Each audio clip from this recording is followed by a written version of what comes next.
abject failure to deliver. The right tariff must go hand in hand with the quality of service the consumer pays for. Good evening and welcome to Tarzan Steak. All right, that's good. That's good. So we'll do the other bits. Are we okay? It's 9 o'clock, 7 now. Pardon? No, it's 7 o'clock now. I think we should just start. At least the studio clock says 7.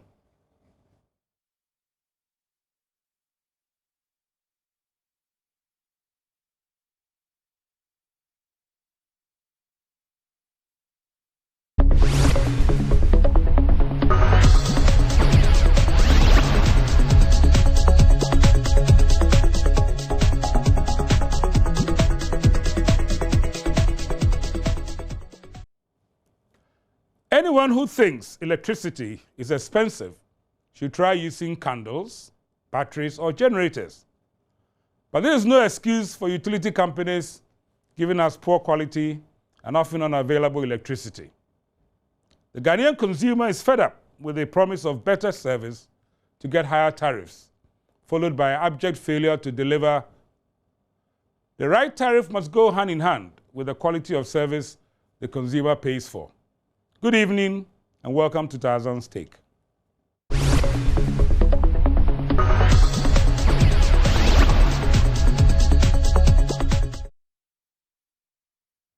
As the PURC considers proposals for an upward adjustment in tariffs, it is imperative to set this in the context of answering some very core questions.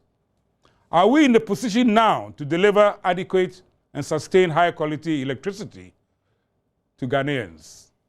Are the current utility tariffs really below the cost of providing the service, or are the utilities just wanting Ghanaians to pay for their inefficient performance and fat salaries?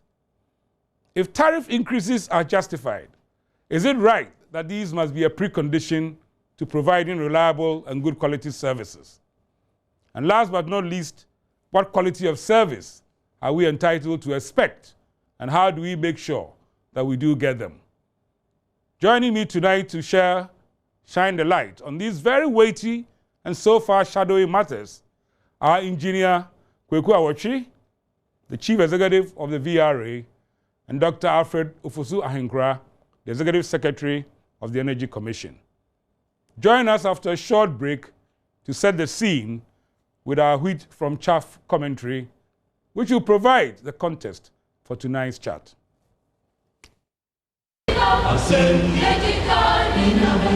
Ghana is slowly emerging out of yet another period of power crisis, characterized by several months of rationed and very poor quality of electricity supply to all consumers. The utility service providers put the blame on the seemingly uneconomic tariffs that they are allowed to charge consumers. VRA now buys a cargo of crude every 14 days. And a cargo of crude is made up of 450,000 barrels. And every 14 days, we need 450,000 barrels. And that, right now, it's almost $50 million every 14 days. Depreciation and other items also form about 28%. Tax expense, 6%. Then a return on asset base is about 7%. Now we have an asset base of about 4 billion Ghana cedis. Now what it means is that year on year we need to make some meaningful return in order to even replace these assets. Historically, we've seen a return of negative, in excess of negative 2%. Now, this, by our proposal, we want this rating up to at least a positive number. We asking for about 7%. They have proposed that the Public Utilities Regulatory Commission grants them new tariffs, which cumulatively add up to nearly 300% increase on the current levels. The Ghanaian consumer, totally fed up with the destruction of livelihood, inconvenience and poor performance of the utilities, both now and in the wake of previous massive increases in tariffs, is angry about both the scale of the proposed adjustment and deeply skeptical that any increase in tariffs must come with clear unambiguous and transparently enforceable indicators that show that the utilities are delivering the highest quality of service for the price paid. Well, really, they're not right, because we have to have good servicing before later then they can increase the tariffs. So that's now, because we are facing hardship in the system now. Maybe a customer having a special job, then really we come in the morning, the light go off. Unless you go high a generator, one generator or something on this. When we then end of the day, we lose. Kanda ake muna light off a kasha kunnan nan. Nda ni kade ne rayuwa na kamar nda an bari. Kanda ake ba mu aka, amma inde za a kara kudin ruwa dai wallahi. An ce kamar government mu na yana bar price. Kullum an ce government, maybe ba government ba. Bona mi light off eh. Wole tieto. Because go about tuning in where. We get jack ben na gbina ba ka ba increase light eh. To wa fit eh. Already any lenje to wo mu. No sana mi bo mo na mi bo light eh sani. Na mi fi ani awo. Enya go malaka. Ba globa anwo sasamunami aganyao fudam nu poplama gala duamalo. Khaya khamyela ha. Enya ni kanya tarunami gaka onya government in toidwi. Bay gada damuraji anya nyanyeraka gonya me mama glomudu na anyolo ko okpo mi ashinu semi akpo wala ke do manonoga aga nu popla ava na nu popla va ko ba va do ma kamia oga daraji na mi ala ba kaya kamia la ha atadu yo nyana mi Patrol electricity no there e case to ma e be high papa because you see ya e to cry duma bi enu aye enam se e ma kwan fusu for doso ye nya djuma kwa na ye se ye sasa be tuma e be high pa e to high nya djuma na ye se ye nya kra timi to be 200,000 for 3 weeks you see e case tuma se e djuma ande di se e je djuma na nsu ya kwa ko bo o ma muton fusu no because ye ntimi nya bi kwa na tax kra ntimi djua tax na electricity. The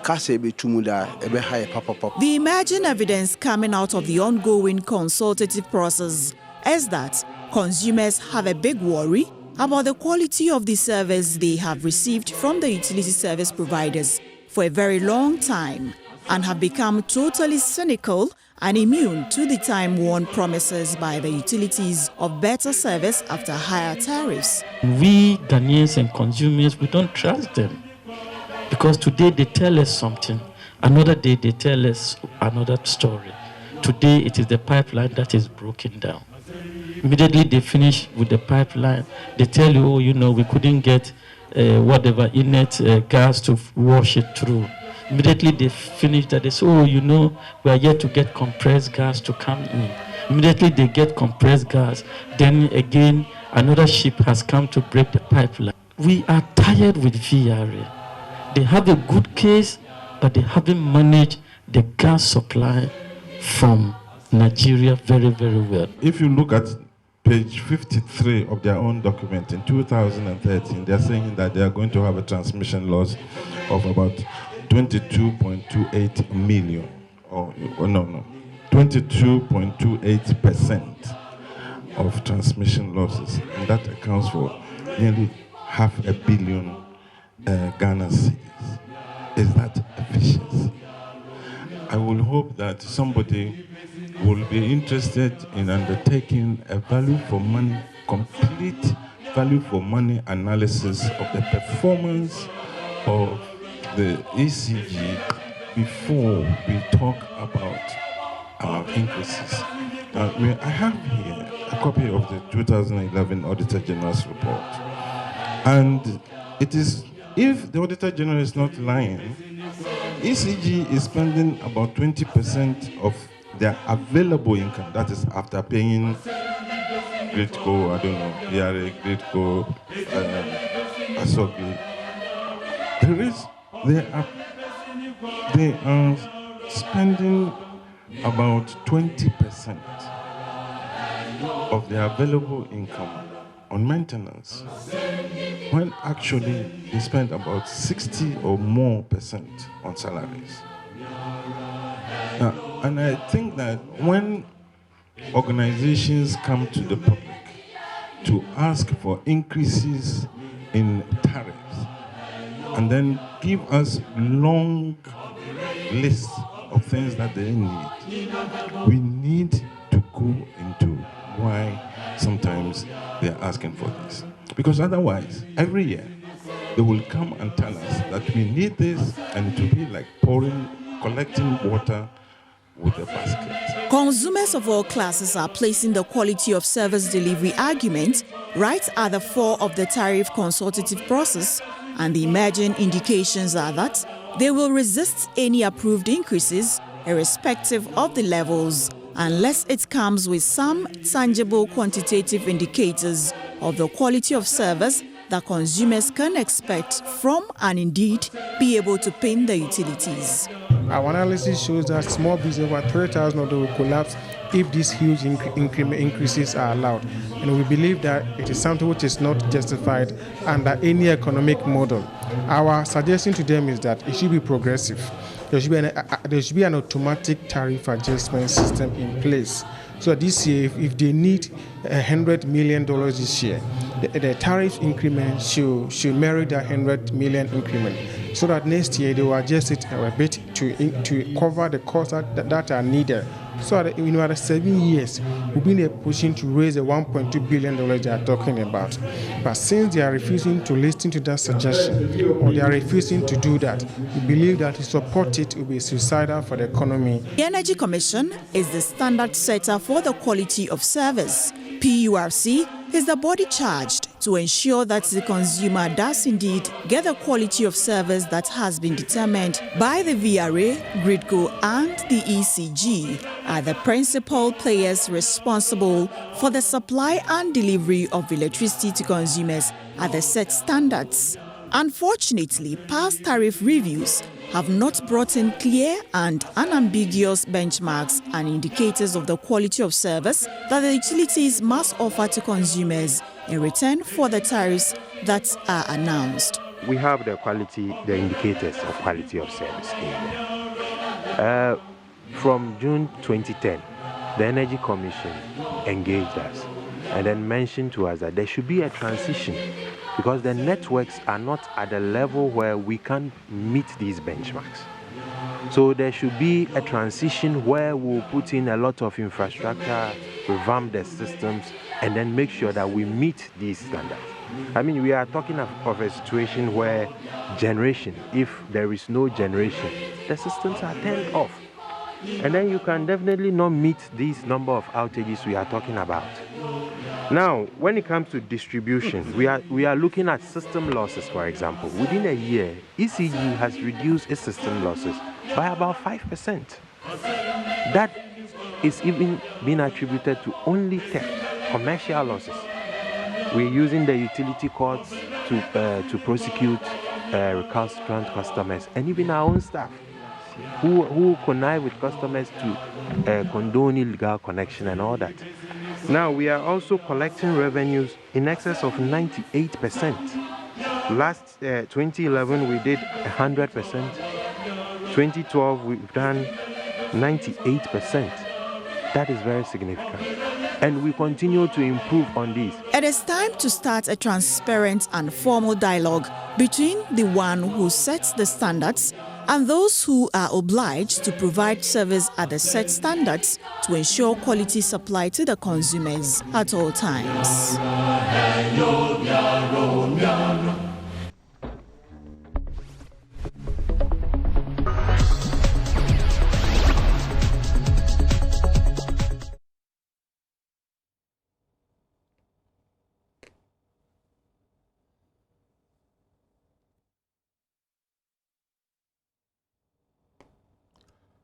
Welcome back to Tarzan's Take. Joining me tonight are two captains of the industry.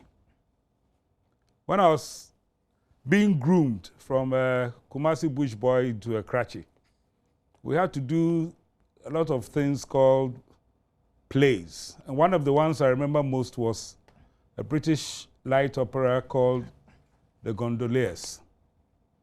And the key character in that was called the Duke of Plaza Toro.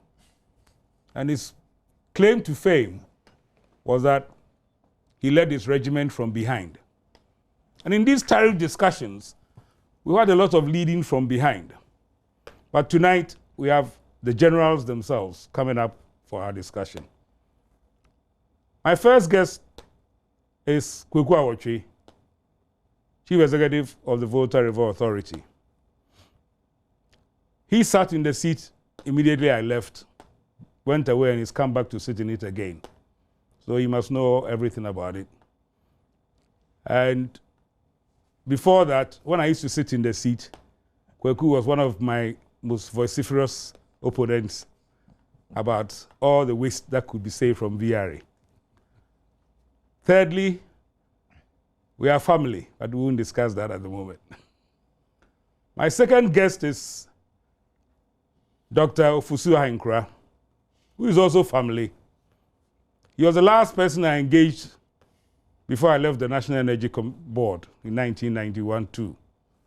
So I'm glad that today he's the Executive Secretary of the Energy Commission. So we're going to have a family chat, but a family chat that will hopefully inform the discussion on tariffs. Let's start off with you, Kweku. If the power is not there, we can't talk about quality of service. So let's start off with, assuming there was an increase in tariff today, could you deliver the power that is needed? And if not, what will it take? Charles, I think that's a great question to start. And the answer is no, you couldn't. And you couldn't for the simple reason that we don't have enough capacity in the system to deliver that power. As you know, the West African gas pipeline is still not delivering gas. Yep. And until that happens, we won't have enough reserve in the system to allow us to provide enough power for everybody today. What the utility providers are really saying about the tariff is really in two parts. When you think of any business, whether that business is supplying electricity, whether that business is a hair salon, cutting people's hair, you need investment capital and you need the operation or provision of that service. What we're saying is that the tariff must reflect both of those things. We'll get there, but I want to press on with this issue of the supply, because it's the same old chicken and egg argument. I started off my take by talking about if you think electricity is expensive, try candle. And anybody who's had to use alternatives knows that it's far more expensive. But as we go into this discussion, what can we deliver? I mean, there's been a lot of discussion about crude oil procurement, for example. There's been a lot of discussion about buoy. So as we sit, today I've had my lights off. What can we deliver to the consumer today? Sure. I mean, two things will happen when we have a tariff increase. The first is that VRA will be able to cover its costs. Today, we're buying $90 million of crude oil every month. The tariff covers about half of that, and so government has to step in. A good tariff will mean that we can cover our costs. When we don't cover our costs, it means we put off maintenance, it means we put off important projects, and so while the impact may not be felt today, it slowly weakens the business.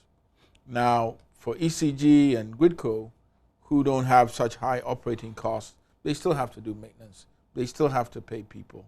And so what the tariff ought to do is allow them to run that business effectively. Okay, talking about tariff, and you are playing a good captain's game because you keep bringing the discussion back to tariff. I want us to also talk about the issue of the supply. Even if you got a tariff increase today, strictly speaking, it will take 3 months for the cash flows to start coming in. Yeah. So from the point of view of satisfying the quality of service argument, you don't want to be caught by the consumer saying 2 months down the line, well, you got your tariff increase and nothing is happening. What can be done to make sure that we have a situation where there can be qualitative improvements the day tariffs are announced? I mean, if the West Africa gas pipeline came along today, would that be possible? I think a couple of things. I mean, we all know that the West African gas pipeline, once it resumes, means that the Asogli plant will start again, and that will add 200 megawatts to the system. We know that. So that's an immediate improvement to the system if gas. Not the tariff, but gas resumes. You're right. I mean, it'll take me 3 months before I actually see the impact of that. But what it will allow us to do is start planning for the ongoing improvements that do need to be done. And I suspect ECG and GUIDCO would say the same. Mr. Executive Secretary, I've been researching all your stuff. What lien do you have on VRA? I can see you have a lot of lien on the distributor, but what lien do you have on the supplier? Presumably, even though your organization came after VRA, you're still the licensor in a technical sort of sense. Do you have any control on VRA's? Yes, we do. Okay.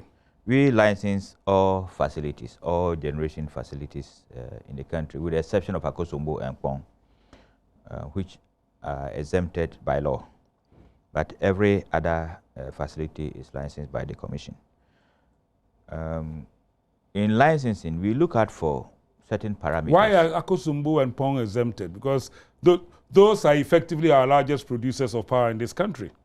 Well, the framers of the law thought that they should be exempted. Elsewhere, where hydro facilities are exempted, the process is quite complicated. It involves a lot of money. Perhaps, I wouldn't know. I don't know exactly. Is Bui exempted? Bui is not. So why? The law exempted Akosombo and Pong.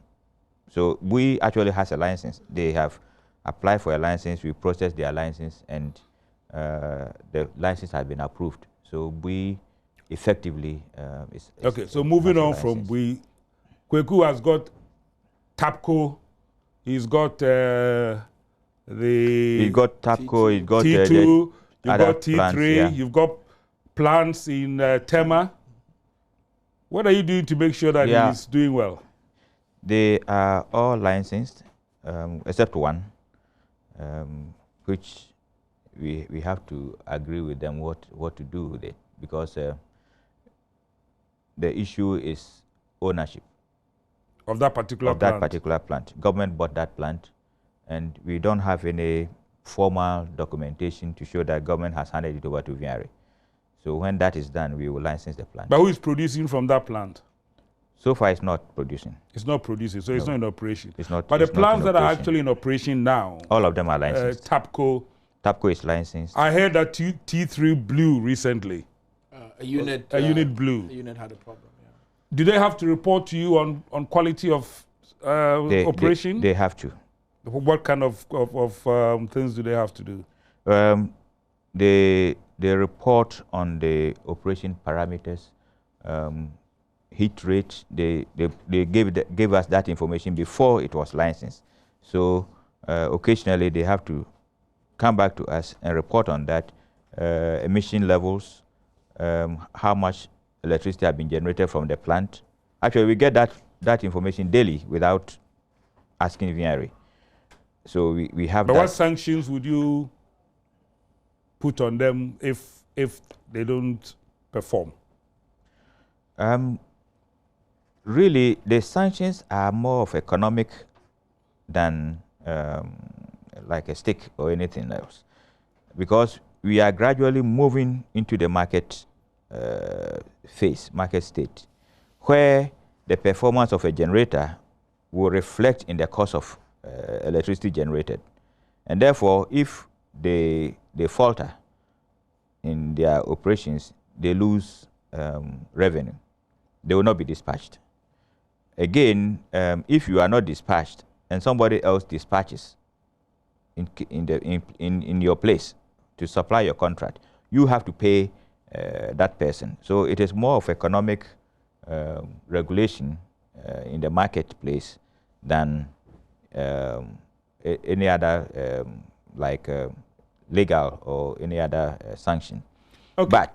But currently we don't have the market because we have shortages. So we work in the background with PURC to determine what capacity rates and other rates that they could charge. We know the cost of the machines. We know the lifespan of the machine because we gave the license. We are giving it a lifespan. But no, you see, so okay, that's a lot of stuff. But what I really want to know from this discussion, I think, want to get out of this discussion, and you know, I am not putting a lot of things on the issue of whether tariffs should be given or not. I think you can sense from my opening statement that I think that, you know, that argument is not really arguable. But at the moment, for example, there seems to be quite a lot of challenges with the thermal production. Is your discussion and your case for tariff so that you can keep going in the future or claw back some losses? Because in the beginning of the discussion, there was a lot of talk about government owing, bills not being collected. Does the government owe you? If it's having to pay for your crude oil, does it owe you? Kwegu. Government has owed us. I mean, at the beginning of the year, they owed us over 200 million cedis. We've been able to collect 170 million of that. 170? Over the last 4 or 5 months. So we've collected some of that money back. That's in cash or in crude oil payments? Oh, in cash. In cash, okay. In cash, yes. They've also supported us with crude oil payments because... So now you owe government? No, we don't owe government. Well, if you are paying for your crude oil, you must owe them. Well, actually, what we did, what we've done in the last month is we did a reconciliation exercise. Cross debt? Not just cross debt, but you know what government has supported us over the years. We did a 5-year exercise and what the tariff has been, and the exercise with the Ministry of Finance showed that actually government should give us some money. Okay. Moving forward, so the kind of numbers you are asking for, are they justifiable and realistic? I can speak most authoritatively for VRA. I cannot. No, yes, for VRA. I don't want you to talk for anybody else. Right. Because I invited the MD of ECG and I can't explain why he's not here, but you talk for yourself. So today, VRA's tariff, the wholesale tariff that we give, that we charge to ECG is 8.4 pesos, which is about 4.2 cents, yes. roughly. Just on crude oil purchases alone. Last year, I purchased over 1.1 billion. This year, I'll purchase 1.5 billion cedis worth of crude oil. Just on crude oil alone, my tariff should be 14 pesos. Just without paying for maintenance, without paying for repairs. And this is an assumption of running crude oil alone without... what would happen if gas came in? But of course, you have a problem with your gas. You have to give it away to other people. You could call it a problem. You could call it... It is a problem in the sense that you cannot run VRA's thermal plants with the gas, even though you are the customer. We run most of the gas. Yeah, we run most of the gas through, I mean, the VRA plants. You're right. I mean, 35 million cubic feet does go to Asogli, which is about a third of what we've been getting. But, you know, today, given all the plants that have been built, the country actually needs a lot more gas than it's available. Never mind whether it's coming from Nigeria or Ghana. So I think that's just a challenge that we have going forward.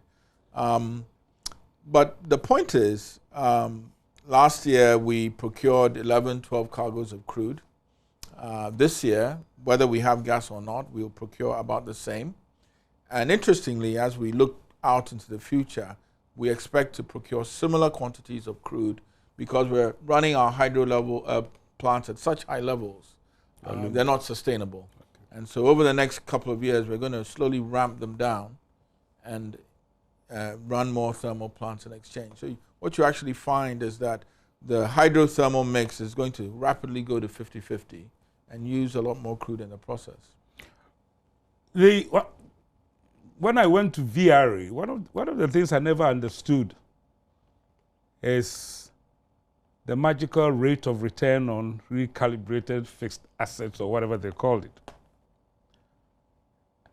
I found it very strange because here was VRA trying to behave like a private utility in the sense that you got to put money away for a future day for reinvestment. But the reality was that every major investment was being paid for by government.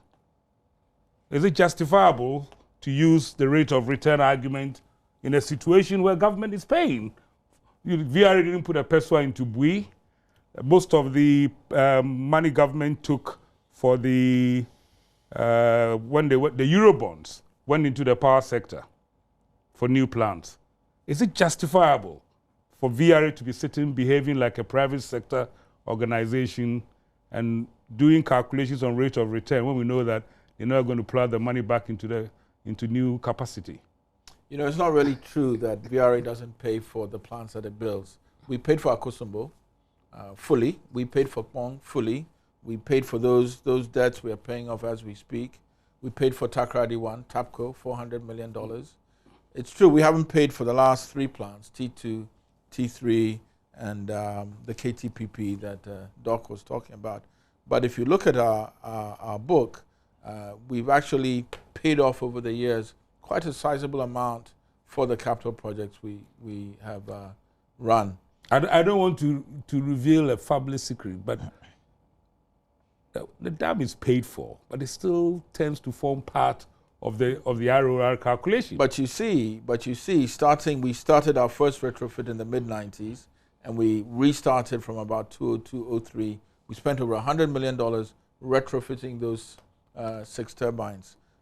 That's real money that we spent. That has to be paid off. We're about to start the Pong retrofit. We've started the contractual arrangements. That's 50 million euro, almost $80 million that we have to pay for. If we're successful, those plants will run for another 30 years. So someone has to pay for it, and I think that is really the basis of the rate of return. But can we discern between the specifics you have to pay for and an assumption of having to pay for everything? Because it's an important, in other jurisdictions where you find the state as a major investor or owner of the asset, they take a slightly different approach. I'm not saying that you shouldn't look for money to pay for the things that are important, but should you go for all, or maybe say the ABCD has to be paid for, and therefore we need to raise the money for it? What we see PRC doing is that it puts a rate of return on the plants that have been put in service. So there's a rate of return on Akosombo Pong, as you said. There's a rate of return on the thermal plants, as you said. And I think that's in keeping. When an IPP comes, it puts a rate of return on that as well, because that investor has to make its money back. I mean, the point you're making is that not all the investments that have been made in the power sector have been made by the government. No. And I think that's an important point to make. You've got to recover those that have not been made by government. All right, so let's me now switch the conversation to what I think is the major worry. What is happening all around? You know, the discussion with PURC and the feedback from everything is consumers are saying, look, quality of service. In the past, and I remember when I was sitting in your seat, getting to a 200% increase in tariffs on the back of delivering good quality services to consumers. And not just me, others have done the same. And the consumer is always saying the promises have failed to be materialized into quality of service. What I found in the past was that the tariff announcements were not clear enough about quality of service. And in my research, I realized that you are the king of quality of service. You are the licensor. So can you tell us briefly a little about what quality of services, assuming Kweku has delivered the power, the ample power, what quality of services should consumers expect from the utilities, and how do they make sure that they get it, and what do they do when they don't get it? I'll start you off, and Kweku will chip in as we go along. Okay, thank you very much. When you talk of quality of service, it's a whole mixture of a lot of services. You start from getting the supply to your premises. When you put in an application, over what time you are supposed to be connected, and when you are connected, the service that you are getting. That is the reliability of the supply. We have laws, actually 2 laws that govern the quality of service. The first one is the Electricity Supply Rules of Practice, which is LI 1816 and was passed in December 2005. This specifies the procedures for getting connection, the obligation of the supplier to supply you, the quality of the electricity itself, procedures for billing, metering, disconnection if you fail to pay, and all the parameters of electricity supply. Now, for example, if you apply for a service, the law requires that within 5 days, the utility has to come and conduct a survey of how much it will cost to supply you. If they give you a bill, that is a connection charge, and you pay, within 5 days, they have to connect you. The reality is that it doesn't happen. Right. What does the consumer do? The consumer has the option of making a complaint, and you complain to the PURC. If for every week that you are not connected after payment, there is a penalty, 2 penalty units that the utility has to pay to you if they don't connect you after 5 days. Of course, it differs from metropolitan areas, district capitals, and rural areas. But once you apply, they have a period to respond. If you pay, they have a period within which to give you a supply. Do you have any records of, because the reality really is that me sitting here, I've applied for a new prepaid meter 2 months ago. It didn't happen. When I called the regional manager, he says, oh, I can't remember. I seem to have lost the application. That's me, the troublesome Tarzan. That's a breach of the law. But I'm saying that all kinds of consumers are facing this. I mean, this must be news to most consumers hearing this, that 5 days ECG must or net. You see, Kweku also presides over another part of the distribution thing called net. What can the consumer do in reality? And is PURC obliged to enforce this? Yes, they are. In fact, if a consumer does not get a service within the stipulated time, the consumer should go to PURC and complain to PURC. And if it continues, for every week that it continues, the consumer is entitled to compensation. Now, you know, because I want you to really explain these things to people and maybe publish them. For example, in your LI 1935, it talks about how many power outages, assuming again that the supply system is okay, how many power outages in a year that a consumer should put up with?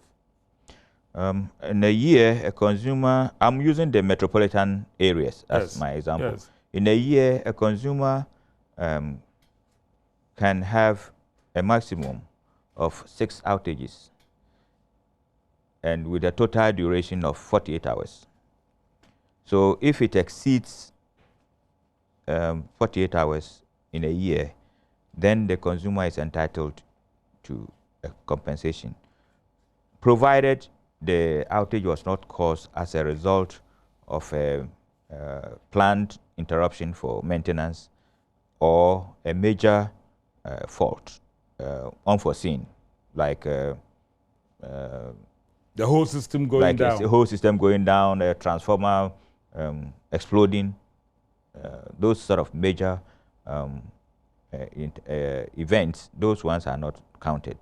Or if there's going to be an interruption for maintenance, the consumer has to be notified at least 3 days before the event. And if it is an accident, the consumer has to be notified immediately after the event that we have a problem and that we are working to restore supply. So if any of this does not happen, that is a breach of the law, and the consumer deserves to be compensated. one of the most critical things in your airlines, for example, is that power should be delivered to a certain voltage level. That's correct. Inevitably. And that one I can tell you that even if Kweku gets the full supply going, it's not going to happen.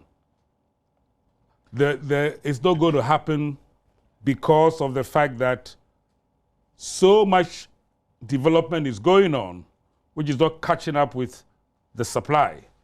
If you go to your local beer bar, they'll tell you, Masa, the beer is not cold because we have low current. They don't call it low voltage. They call it low current.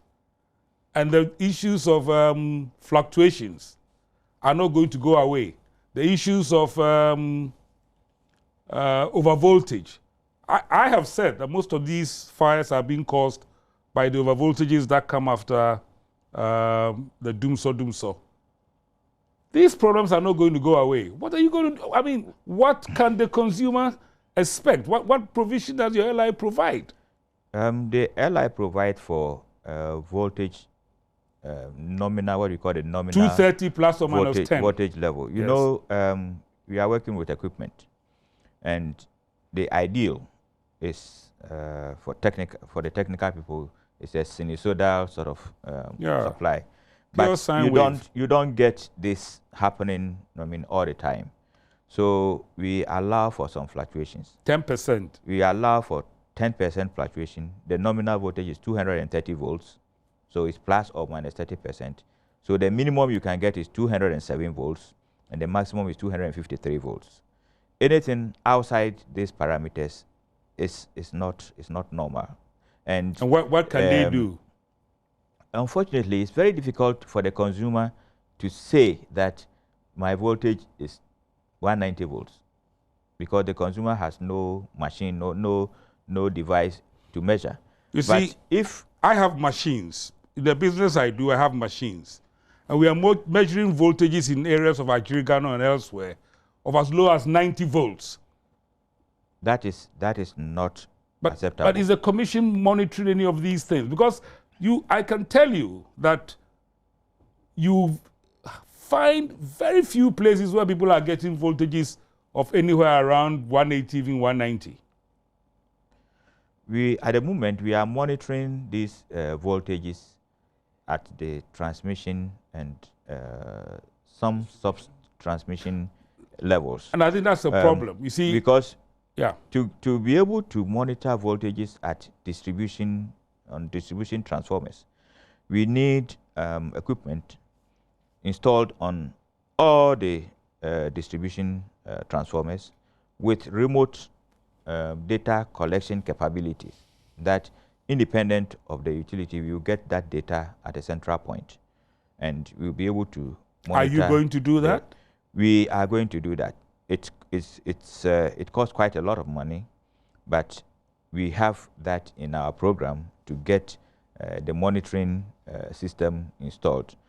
Apart from that, what we are going to do, in fact, we are going to launch this program within the next, in the second week of July. We are going to give all consumers the opportunity to report outages.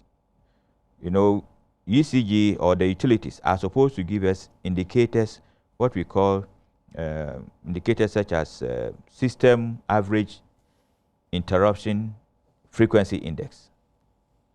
What does that mean to the the man on the it just tells you Trotro, who also uses it tells you how many times a consumer goes off in a period.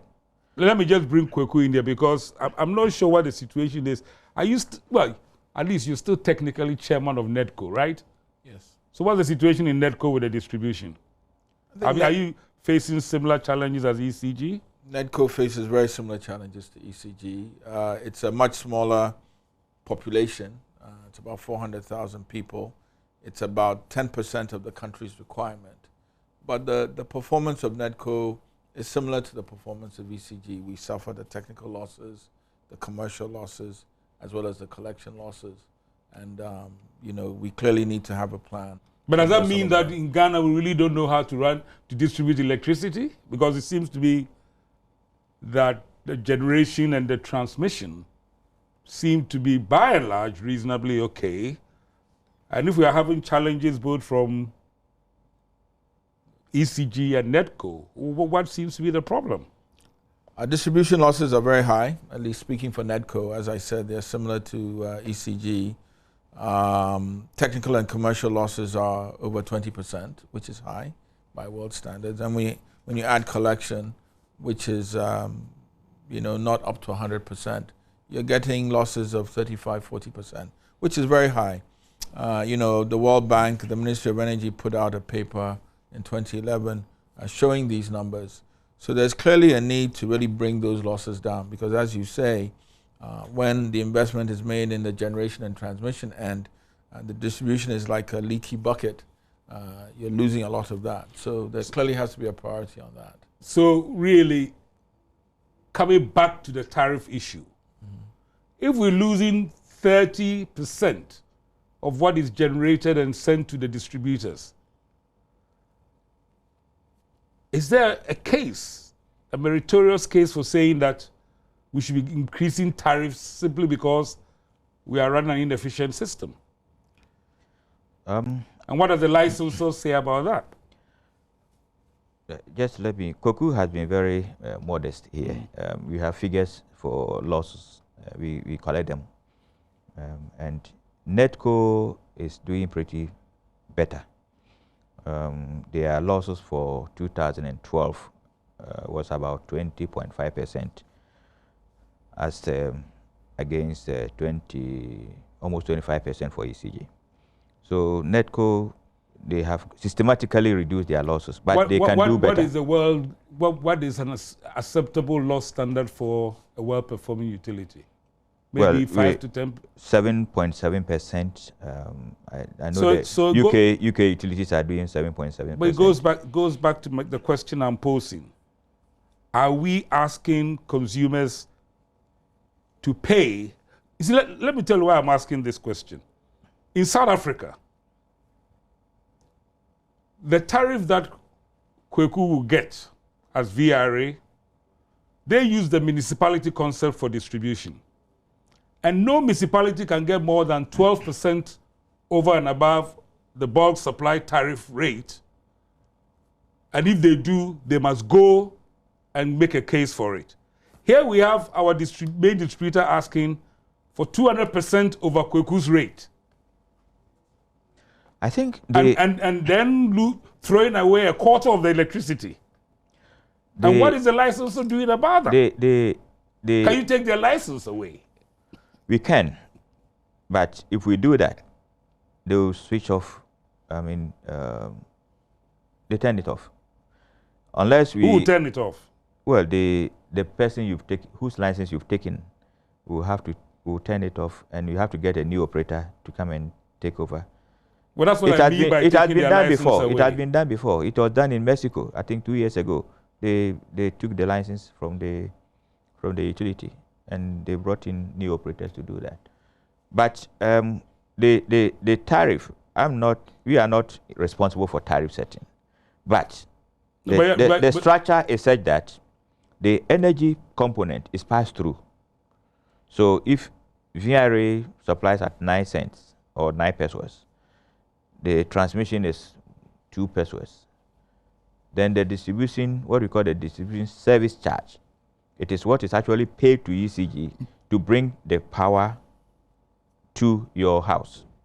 I think I understand very well, but I'm saying that in Africa, the final charge is not more than 12% of what because in South Africa, the ESCOM is responsible for both generation and transmission.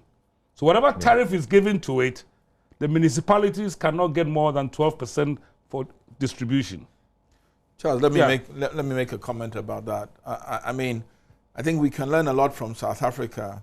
One of the things you learn about South Africa, and we've looked at the numbers ourselves, is that they make a lot more investment in the electricity sector than we do, whether it's one company or 3. Yeah.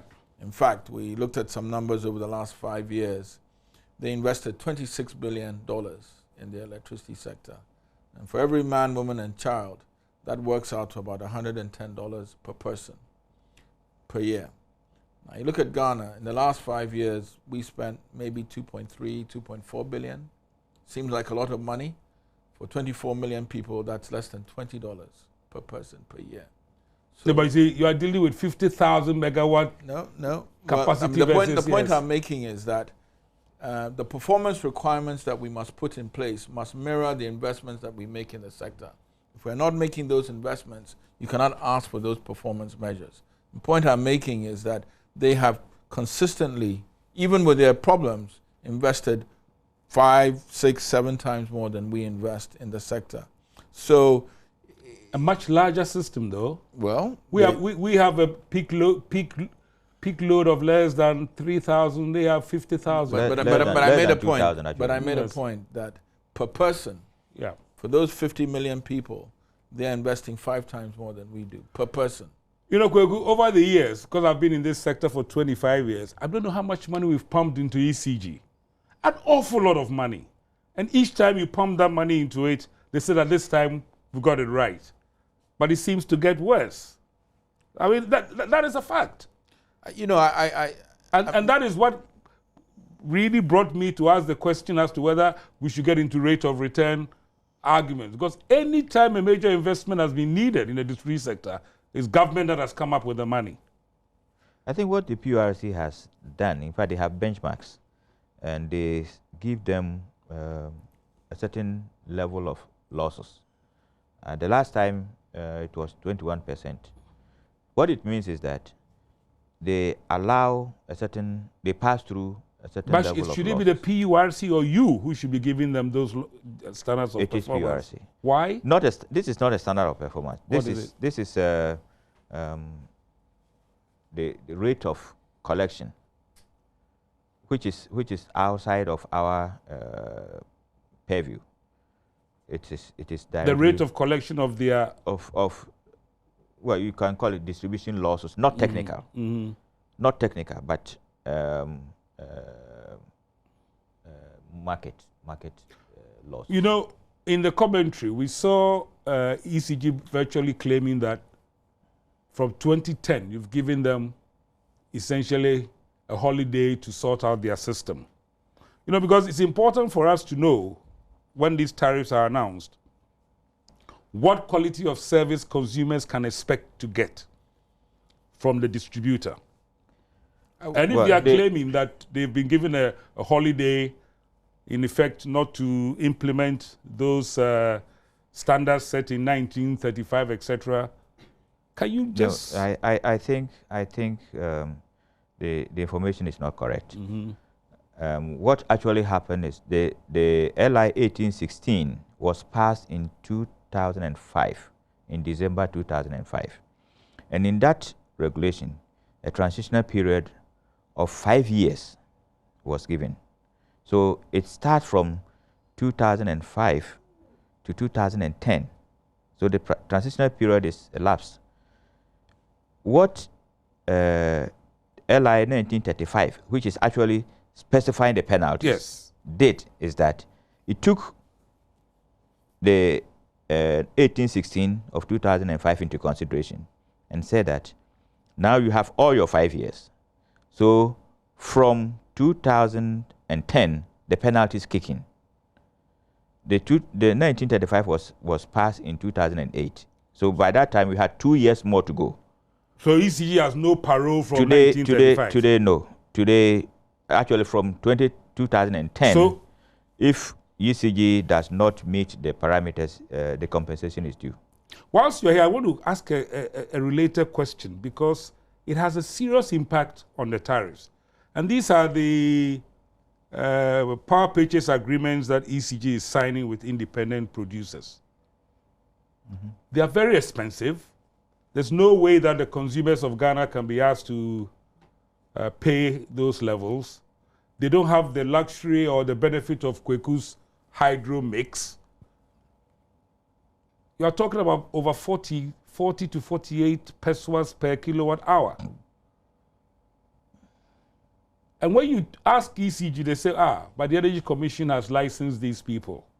Is there some coordinated action in terms of ensuring that, you know, if, for example, those tariffs, I mean, those IPPs were selling to independent people, let's say the mines, people who are able to buy, But these are now being fed into the national calculation of tariffs. And if you look at their submission, a very large percentage of this is coming from all these many IPP contracts, which presumably have been sanctioned by the Commission and PURC. Strange enough, I don't know, Kweku is here, whether ECG has a formal power purchase agreement with VNRA. Yeah, I know. VNRA is the biggest supplier of electricity to ECG, and we expect them to have a power purchase agreement. We do not specify who to sell power to. We grant a license for the IPP to build a power plant and sell electricity in Ghana. The IPP has the option of selling to the big companies, and indeed we have licensed 30 companies, private, industry, mines, and those what have you, who have the option of either buying power from ECG or going direct to a generator and sealing a deal with them to supply them with power. But the question I'm asking is that ECG has signed a lot of power purchase agreements, and those power purchase agreements are very expensive, and somehow these things want to be fed into the national grid. I don't see. What we are saying is that we do not specify who to sell the power to. You don't specify? We don't specify. We give you the license. Are you aware of the kind of tariffs the IPPs want to charge? Yes, they lay a copy of their power purchase agreement with us, so we know. You know? We know. And you know that they are far higher than Kweku's 8.4 pesos? The problem is fuel, and that is the problem Ghana has. If we have cheap fuel, indeed, the power purchase agreement is nothing but a formula. And depending on what kind of fuel you put in there, you get a different rate. If they put in crude oil, the price of electricity is high. If they put in